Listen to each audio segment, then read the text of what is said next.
Hey y'all.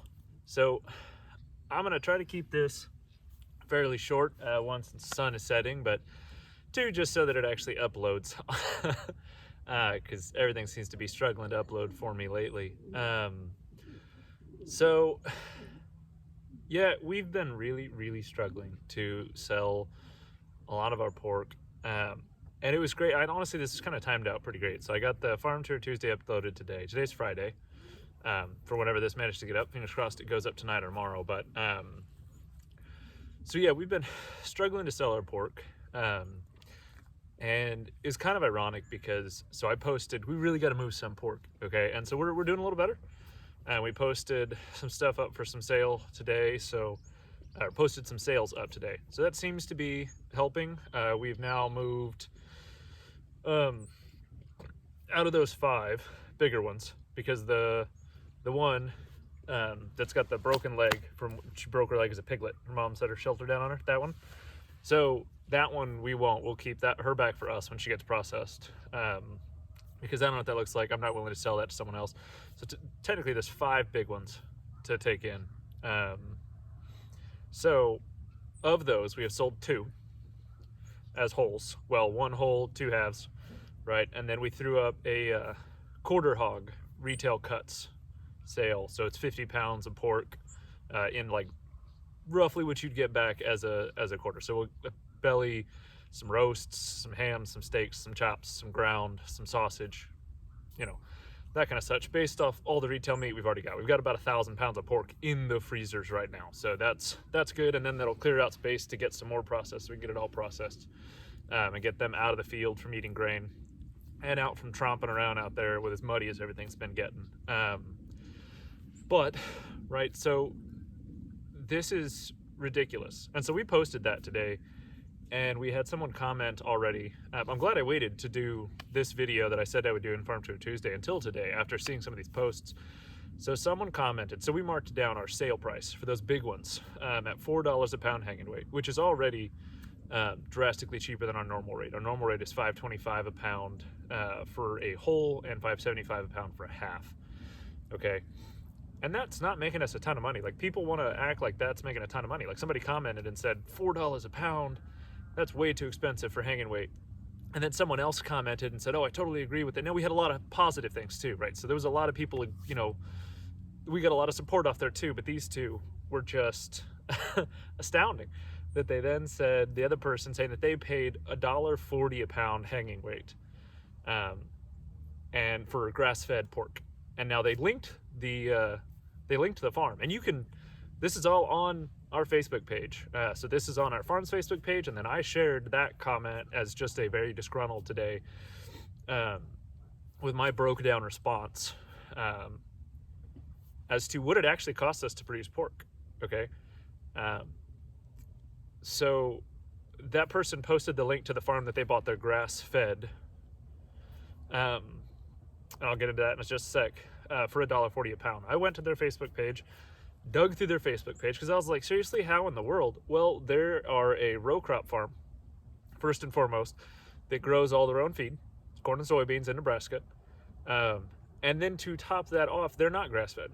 Nowhere on that page do they advertise grass-fed at all. The only picture they have of pigs on their page that's not a pork silhouette is a bunch of piglets standing in a traditional confinement barn, thanking pig farmers. That's it. So either they're confinement raising those, which it looks like based on the fact that all their cows are also feedlot fed for their beef stuff. So yeah. There's no way, right, that a pasture raised, grass-fed regenerative farm that feeds 1 to 3 pounds of goat milk whey per pig per day and supplements with acorns, walnuts, and pumpkins in the fall can or should compete with a Catho, especially a Catho that raises all its own grain, right? That's not even possible. I mean, I'm not saying my pork is as good as, Hamon Yaberko or anything like that, but it is literally comparing pretty much the worst quality pork that you could get. And no knock on that. Well, I don't want to say no knock on this farm, but you can't raise pigs as Catho and somebody knock my stuff and say that it should be as cheap as a Catho farm. We are not a Catho farm. We are expressly against Catho farms, okay? Like we are raising a higher quality product. And I will stand behind that 100%. And that is scientifically backed. You have a diverse diet. You have sunshine, right? You can't beat that. The extra vitamin D that goes into pigs that are out in sunshine, the extra minerals and vitamins and different nutrients, that healthy soil that's not monocropped going into them, all the amount of grass and different omega-3 fatty acids, and you could just go on and on about how different that is. But to set that all aside, okay, the fact that, like, I've seen other farms too, like you look at hop over to I'm listening right now to a bunch of the Meatsmith Harvest, what's that, piglets, the Meatsmith Harvest podcast right now, and their Mangalista shares are going for 13 something a pound, okay, and they have the audacity to tell me that $4 a pound is expensive. Not Meatsmith Harvest or anything. No. They're fantastic from what I can see. But that people think that that's expensive, $4 a pound, when actively, and I'm losing money. Okay, like if you look at, you break it down. Like I broke it down in the comment on there, and then further in my post, that my personal profile is public. Like you can go to my personal profile and see everything I share and post. So you could read there. But breaking down for these 15-month larger pigs, that's, what did we wound up breaking it down, and it was like, I'm trying to think of the math off the top of my head here, but it wound up coming down to, if we did 20 of them, the profit margin put me down to like $6.20 an hour for 3 hours a day's worth of work for 15 months. And folks, I don't know anyone, right? You want to say that that's too expensive, $4 a pound. I don't know anyone that would sign up for a job that, would you, right? Like, tell me in the comments, would you sign up for a job, an actual job, not a farm, right? Because we know that that's different if you're watching this. Would you go get a job that pays you $6.20 an hour or less, right? Like that was the max cap amount of money that they could pay you. So that or less, with no days off, no PTO, no vacation days, no sick days, no overtime, and availability all hours of the night. Okay, who's gonna just walk out and go, yeah, that's working in all weather and all conditions, right? Farmers do. And then on top of that, to constantly have people tell you that what you're doing is not valuable enough, right? That you're asking too much for your time. It's astounding, the stuff that we as farmers wind up going through to put healthy food on people's plates. Okay, that's really where this is going, right? So we've been doing GTF for 7 years now. We've been working in ag since my wife pretty well her entire life, me since sophomore year or freshman year of high school. So that's for me, that's like 15 years now. And this is just kind of slowly built, and I have just ignored it, right, for years, and just pushed and pushed and pushed and said, no, farming is my passion. Farming is what I want to do. I am going to do this. And I do this because I love the food. I love producing a super healthy product. I love knowing that the food I have raised has lived its absolute best life, whether that's livestock or produce, whatever. Knowing that has a much better nutritional profile and quality for me, much better flavor profile. Like, there's just so many reasons to do this, okay? But I think I'm at the point where going forwards, once we finish wrapping out what pigs we have, these bigger ones, the next batch down, and then these piglets, okay, most of these piglets, not even all of these piglets, Green Thicket Farm, as it has operated for the last 7 years, has been a focus on being a profitable business. And I still stand by a farm, okay? A farm is something completely different than a homestead, right? A farm, their goal is to be a business, to be profitable, and to make money, okay? I'm done with that. And that doesn't mean I'm going to keep producing stuff either. What that means is we're going to become a homestead. Okay, and that's kind of what we had before a little bit, like especially when we lived in town, but we still tried to treat it like a farm. We were producing large amounts of surplus and selling it. Okay, I think I'm done with that. I have pushed for 15 years in this industry, and I have pushed 7 years on a business model attempting to do that with several people, right, that are fantastic and give you a lot of support. But then there's also so much pushback, and a lot of people that do give you support aren't willing to financially support you, and that's where it counts, folks. I have a mortgage. I have to buy feed. Our feed costs is nothing like out west or east, and I know that. But still, that's expensive. We pay $1,000 for 2 tons, so I pay $1,000 right now for the amount of pigs we have, which is about 30 head, is about every 30 to 45 days. I've got to drop $1,000. If I don't sell $1,000 worth of pork, we don't stay in business. So we're going to produce food for us. We are going to dial back. I had said initially that I would, in this Farm Tour Tuesday here, that I thought I would dial back to 4 sows this spring. Well, after seeing that post, and I know there will probably be people who say like, oh, you shouldn't just take what someone says like that to heart. You shouldn't let that affect and change all of this. There's still so much support out there. It's not just that one or those 2 people, okay? It's not. It is every interaction like that I have had over the last 7 to 15 years, okay? It has weighed down on me, and I'm done with it. I don't need to do that. And hats off to those who still do it and that have made it successful.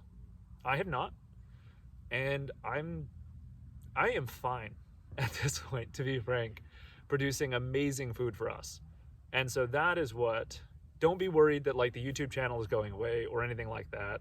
I'm not getting out of farming or producing food. I'm just not going to produce massive amounts of surplus, right? I'm not going to do 20 to 20 plus feeder pigs a year, okay? I'm going to dial down to 2 sows, maybe even eventually 1 sow, but I like having that safety of 2 in case a litter goes wrong. So 1 to 2 sows, and we're going to start processing our pork on farm. So you can expect to see a bunch of videos of that, of us processing pigs on farm, different recipes for how to, with the different cuts of them, things like that. There'll still be Farm Tour Tuesday. You'll still get to see how the farm changes. Maybe we'll add back a small flock of chickens or ducks. I know we want to add back rabbits, and all of that is possible when I don't have 30 pigs on farm that I'm trying to manage and shuffle and attempting to focus only all my energy on making this thing a profitable enterprise. So by becoming a homestead again, we can focus on what matters to us, which is producing healthy food for our family. And I'm sure there will be a few extras. So if folks reach out to us and they appreciate the effort and time that we put into this, I am sure that I will have enough left over to sell and drive in with our trailer a couple of whole hogs for people a year. Like, that's not a big deal. If you are one of those people that has hardcore supported us all these years and you are horrified to learn that we're going to stop producing that many, don't worry. I will still, because even think about that, folks, like 2 sows at an average of 8 piglets a litter. 2 sows is 16 a season, 32 piglets a year. That's still a lot of piglets, right? So when people tell me that they just want to get, a breeding trio, or even a pair, which is 16 piglets a year, to just feed their family, like, that's still a lot of pigs. That's more than you need. We eat a lot of meat, okay? And we go through 3 to 4 pigs a year, and that's it. So we'll still have to sell some. We'll still sell some breeder piglets. We'll still sell feeder barrows. We'll still sell, we'll still supply Colonial Gardens. It looks like they're probably going to bump up to 16 feeder gilts a year for us, so that'll be fantastic, and should take care of that extra surplus. So I am not that worried that we're going to dial back to an extent that it's going to really affect that. So don't, as far as the rest of you that are in the IPP community watching this, because that was the big thing where I said that people were worried I was getting out. They were reaching out because. So my term as president of the Breed Association ends in March, day 1 of March, okay? And that's not because I'm stepping down or anything. I have literally been in the association, a founding member of the association, since it started, okay? So I'm stepping down because according to the bylaws, my term is over. I wrote the bylaws too, so it's not like, oh, someone's kicking me out. Like, I wrote them. My term is just up. That's plain and simple. Maybe I'll run again in a few years. I don't know. But for now, my term is over. And so I'm just stepping back from that, which is fine because honestly, folks, I need time to focus on our life right now. I have given the last 2.5 years to the IPPBA as an extra thing in my life, and it's a lot of time, and it is so worth it. It has been so worth it, okay? But I gotta focus on me. I'm not leaving the community. I'm still gonna be around. I still absolutely love this group of people. So if you're in the community and you're worried about that, like, I'm not going anywhere. I'm just dialing down. Don't worry. Unless you wanted me to, and then I guess worry, but whatever. So yeah, that's really where we're at. I could see that the lighting on the camera is really starting to dial down with the sunset. Although there's a beautiful sunset tonight. So we're gonna go ahead and wrap this out. That is what is changing here with GTF. GTF is gonna dial back production. We're no longer gonna have the 6 to 8 sows that we had been having. We are gonna dial down to 2 as of the end of this spring. So if you've been watching this and you really like a few of our breeders, don't reach out right now because I have not made the decision on who's getting cut yet. So wait till this spring when I've kind of like really wrapped my head around this. This is still a really relatively new thing, and so my head is still kind of reeling from this massive life change because this is a massive change for me. But keep in mind that there will be 2 boars available this spring, and there will be 4 sows available this spring.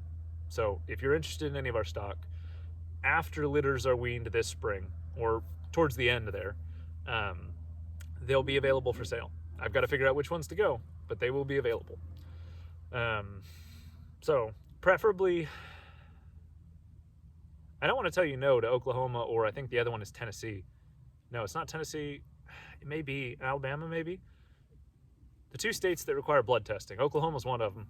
But man, like if there's somebody that's really dedicated to it, I guess I'd do it, but I really don't want to deal with blood tests in the neck. So there are a couple of you in those states that I would do it for. You guys mean so much to me that I would go through that hassle. But you know who you are, so don't worry. You know who you are. But that is what we're gonna do. We're gonna dial back. We're gonna produce food for us. This channel will continue to do all the stuff that it's doing. Our farm is not going to... I still love agriculture. I am still going to be doing all the coppice and pollard stuff like you can see right here behind me. I will still be converting our field to silvopasture. We will still be raising a few feeder pigs every year. Honestly, it's still not even that little. Like, we're probably still going to do 4 to 8 feeder pigs a year. So we'll still have a decent amount. We'll still be making the wildlife stuff, although, to be honest, that hasn't sold fantastic either, so probably what I have left in stock, if I don't sell more by this spring, I'm just going to put it all up on our place, and then, honestly, like vigilante-ish style, put them up all over town. So there's that. Because they need to be used. They don't need to just sit in storage. Wildlife needs to be using those. But, yeah, there's where we're at. So that's the struggles we've been facing. There's where I have come to this after all of these years of pushing at it. I am going to focus on us, put some effort into our homestead, producing food for our family. So thank you guys a ton for, and the Patreon stuff hasn't changed too, right? That is still all stuff that is out there. So you can check that out if you'd like. Beyond that, thank you all so much for supporting this channel and for supporting our farm all of these years. I look forward to continuing to build the relationships that we've worked on over the years. And thank you to our Patreon supporters, Raymond and Ashley Hunter. You guys mean a ton.